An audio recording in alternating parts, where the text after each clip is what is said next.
to gain by this. I just want to tell you about my experience with Robert Burale. Robert Burale, meaning the first time I experienced him, like I knew about him or heard about him, was in high school.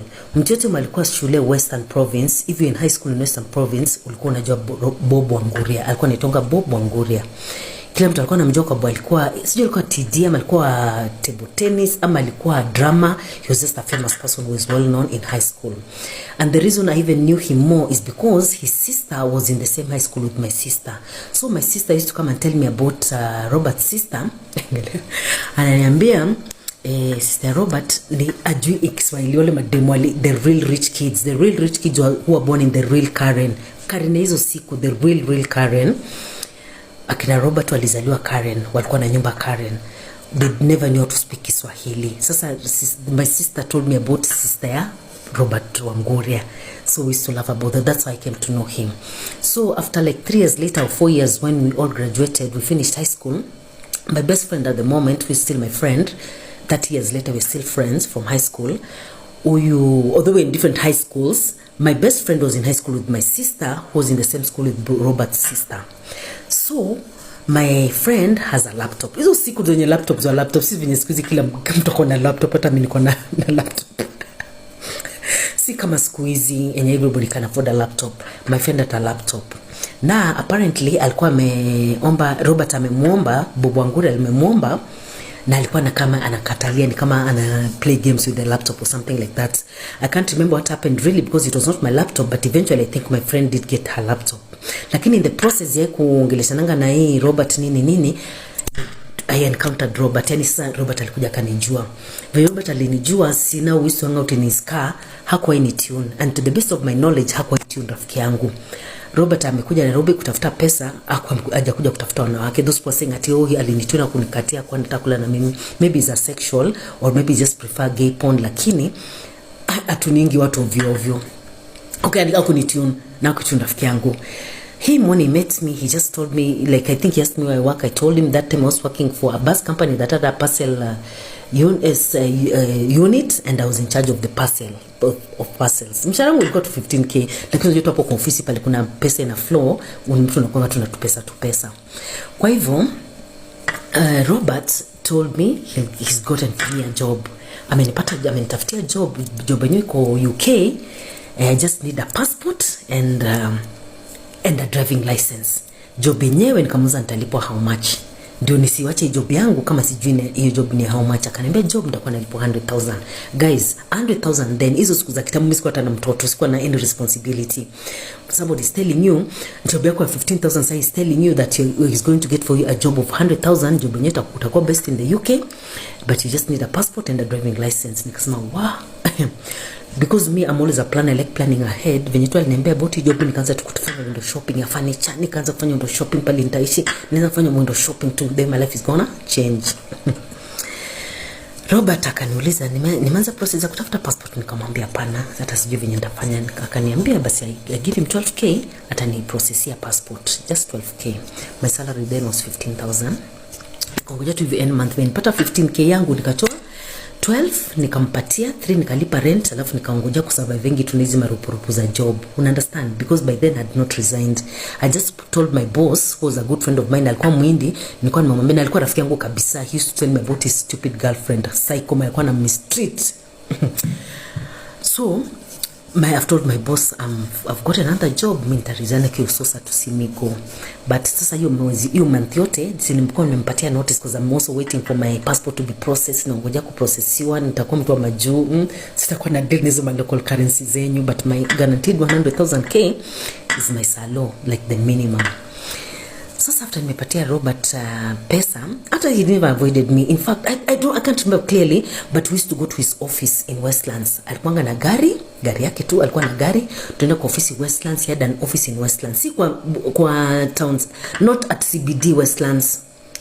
They just in like a housing unit, and like inside, you know those offices that are in estates or something like that. I entered that office with Robert. Nilingia kwa office, there was an office in Westlands. Kabisa. So after giving this 12,000, Alafu another thing also remembered about our rides in the cars. Tunaenda hivi tulikuwa tunapita tu. Hata sijui unajua was manager mimi sikuwa tunashinda kwa ofisi. Nilikuwa nataka tunashinda na smoke simmers na interact normal wa simmers au malshogo simmers vitu kama hizo. Niko tu freelance tu kwa nilikuwa manager. So in our escapades za magari Robert alikuwa anachukuanga simu tu hapo tu mimi hata sijasikia simu kilia anachukua anaanza kuongea oh mheshimiwa yes 2 million 3 million 1 million nasema mjamaa kona do so and everything is telling me is believable hajikati mtu hata sisi watu uneta me then I was so active so gay yani hata hakuna vinyata ningefikiria hata kama ningekuwa nataka nikateta hakuna vinyata ningeput it in my head like that anyway so Robert he used to pick the calls and start talking on the phone. Nikasema amaleba simu vibrate. Me by then that sikuwa najua venye simu vibrate venye na sound like I was just stupid. I don't even know if I had a phone that I can't remember clearly. Mjamaa tangu achukue tafuta zangu akaanza kuniavoid. But uzuri alikuwa amenipeleka kwao. Robert alikuwa amenipeleka kwao in Karen. Tumeenda kwa nyumba yao in Karen. That was the first wooden floor I ever saw. Yani nyumba iko na wooden floor, yani nyumba tu. It was just an old house but it was in Karen. Very exclusive alishenipeleka kwao. Hata sijui kufanya nini. Imagine ya kati yangi mtu guys. Yani msikasema ati ati najifanya sijui kufanya nini ati labda nilikuwa ndamgei hapana it was not like that. So nani avoid akaanza kuniavoid calls zangu. We mjamaa na staff. Kobisi I really need that 12k. Hizo marupurupu za job hazinitoshi. Na nilikuwa na girlfriend at that time used to come to my place so anakuja na anapata hata tuna food nini Helen akiasante and she was just a good girlfriend guys mimi nikaenda kucomplain na watu simas nikamwambia jamaa amenifanya hata by now a month has passed by mimi sina job sasa ninaenda tu hang out simas tu it was like a kind of a gay joint kiplani so mimi naambia watu imagine nimekonewa na uchali Mungu ni nani kuna demu hapo Mkamba alikuwa na push na colonel wa army akaniambia acha niambie girlfriend yangu anajonanga na OCS wa Karen police station sasa Sirutha can connect na girlfriend yake akapigia OCS mimi nikaenda kuona OCS alikuwa Mluya nikamwambia masaibi yangu akisi nini polisi alinurumeta sikuwa na ndururu akanipatia polisi tukaenda kwa kina Robert kumshika it was after many trips of me going to sit outside their gates and better kuna siku alimpata na nipeleka tu hivi lakini eventually thank God kwamba tulienda na polisi tulimpata na tukamshika akapelekwa Karen police station kulala ndani the next day wakaniita niende mama yake alikuwa hapo mama yake akaniita toka niongelesha and coincidentally we had met the mom in the office kumoja alikuwa ana book simu akienda Uganda so we were even friends like I knew the mom separate from him hata sikuwa najua tena mama ya Robert akaniambia tu akinimsamea mtoto wake akanipatia 12,000 yangu ndio pesa yako mama acha mtoto wangu atolewe nikamwambia hata mimi sina shida me that's all I wanted I just wanted my money me I don't care about him at being arrested or anything unrestiwa yani akatolewa and if you don't this story you can go to the OB in Karen police station kama wana kipingi records sasa kuna siku friend yangu alitoka abroad akaniletea drink very expensive drink nikaona kwa missy I'm not into these expensive drinks why can't I just take this drink to the OCS who helped me because I never gave him any money hata nilipatia 12,000 nilikuwa shocked ati sikumpatia hata hiyo pesa nikaenda kuona OCS mwenye alinisaidia na hii kesi